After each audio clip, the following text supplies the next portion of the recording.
congratulations. I mean, you've made it after all the patience, the dreams, everything, watching YouTube videos. You are finally here. Welcome to Canada.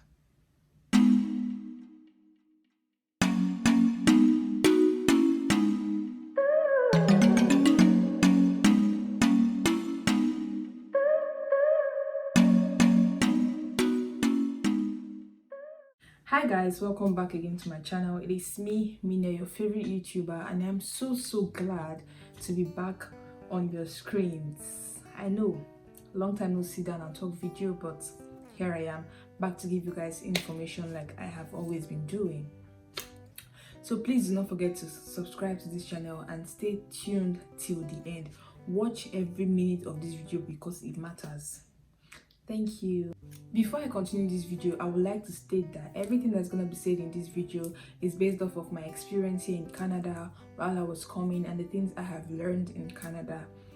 So don't go and say this is what iammeeneh said. Please, this is my experience and this is what I'm willing to share with you guys. I hope you're fine with that. I hope you're cool with that.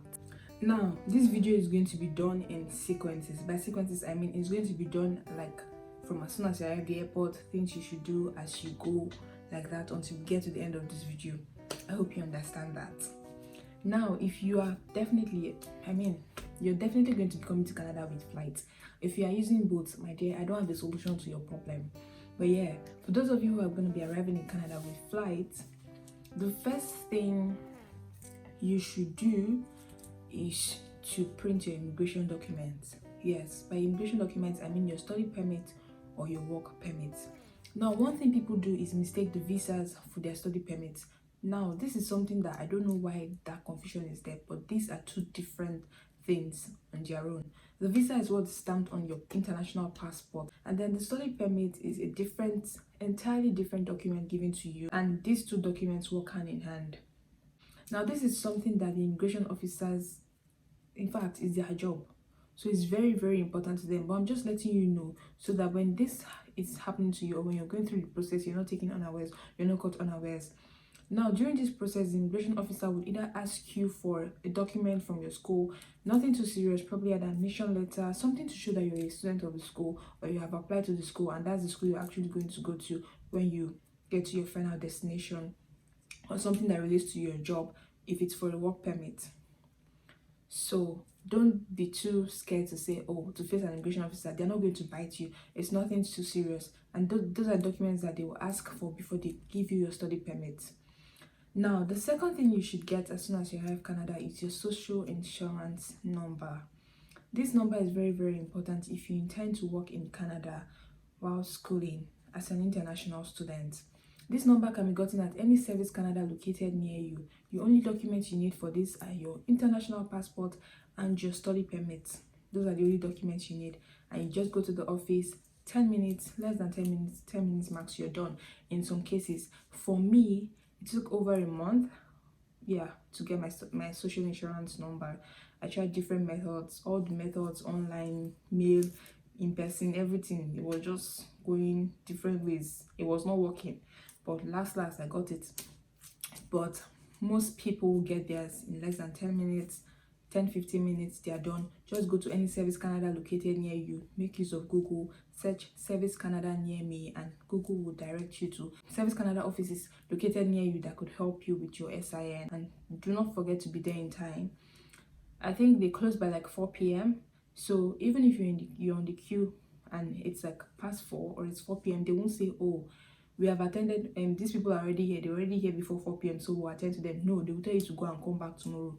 So I advise you go early, get your stuff done, get it over and done with, and that's it. The third thing to do as soon as you arrive Canada or during your first week in Canada is to get a phone line.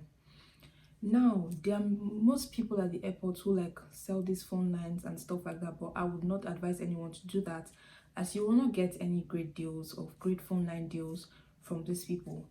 Secondly, I will also advise you to buy a phone line until you get your final destination, because every province has its area code. The area code for Ottawa is definitely different from the area code for Winnipeg. The area code for Toronto is different from the area code in Thunder Bay. province, every city has its own area code. For example, the area code in Winnipeg is, or the area codes in Manitoba are 204 and 431. In Ottawa, you have 613. But yeah, area codes differ. You wouldn't want to get a phone line that has an area code for Ottawa or Toronto when you arrive Toronto, and then you come to Winnipeg and you're having a totally, and you're wondering why your phone line is different from every other person. So I advise you get to your destination before getting a phone line. There are different phone lines you could get. There's Fido, there's Telus, there's Lucky, there's Chataro, different ones. So do your research, ask friends, ask family, people who you think they could help you with that, and ask them the best ones that have the best phone deals, and just go for anyone. The fourth thing you want to do during your first week in Canada is to open a bank account. There are several banks in Canada. There's Scotiabank, there's RBC, there's TD Bank, there's CIBC, name it. There are so many banks in Canada. Feel free to make your inquiries, ask questions to know the right bank to open an account with, but all of them, they are okay. They are very, very okay. They do not have major issues. They're almost all the same. Some banks also have some good deals for international students. Make sure to ask questions and get to know about nice deals. Some even have banks that they allow you to like see movies. Like Scotiabank, they have some nice movie deals for international students if you have an account with them. If you have an account with them. So I'm not advertising for Scotiabank, but all banks are okay. Feel free to make your inquiries, and now, as an international student or as a student, you would want to know, or it will interest you to know, that banks here do not charge students for service fees. So if you're a student and you're currently being charged for using your bank account, I mean you're a student, you're currently in school and you're currently being charged for using your bank account, feel free to call your bank and then they'll rectify it or correct the mistake that was being made while creating the account. To open a bank account in Canada, you can open an account online or in person. For all my accounts, I opened mine online. I didn't require any SIN. It was just my international passport. And then after opening my online account, I just booked an appointment to go pick up my debit card and my credit card.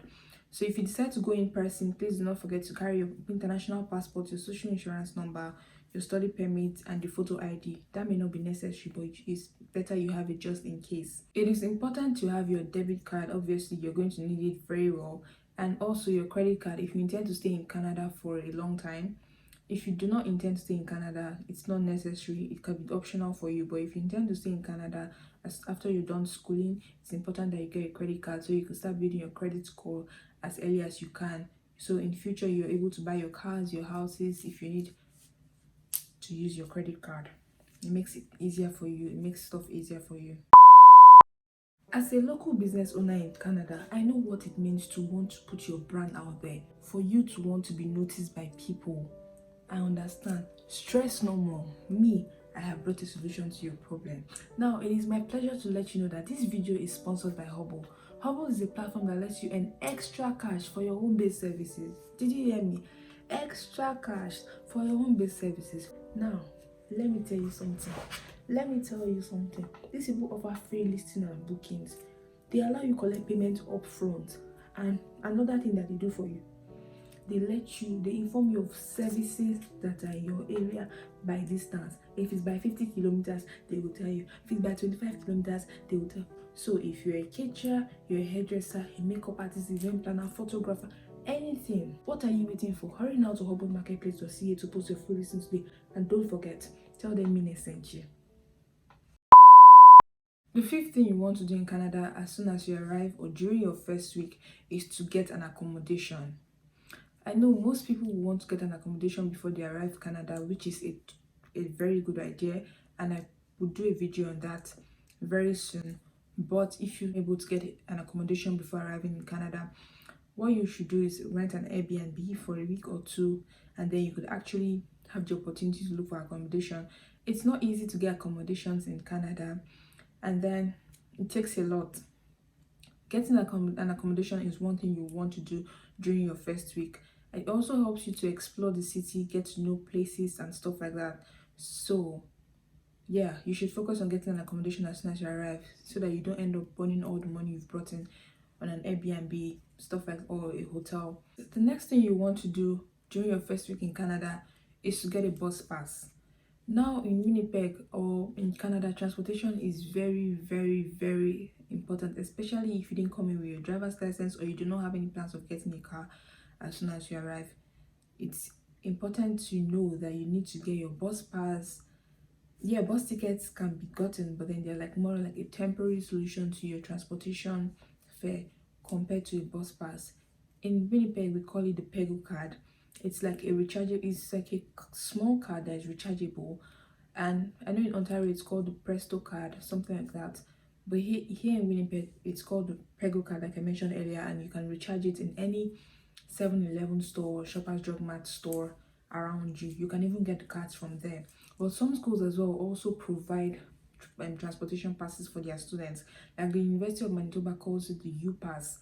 It's the Pego card itself, but then this time around it's part of your school fees. You pay for it, and then you just go to the International Service Center in your school, or you go to the for University of Manitoba, you go to the University of Manitoba Students Union office and get your Pego card. I've showed that office in my University of Manitoba Tour video. If you haven't watched it, please feel free to visit that video so you know where the UMSU office is located, and you go get your U Pass if you paid for it during while applying for your winter and fall terms.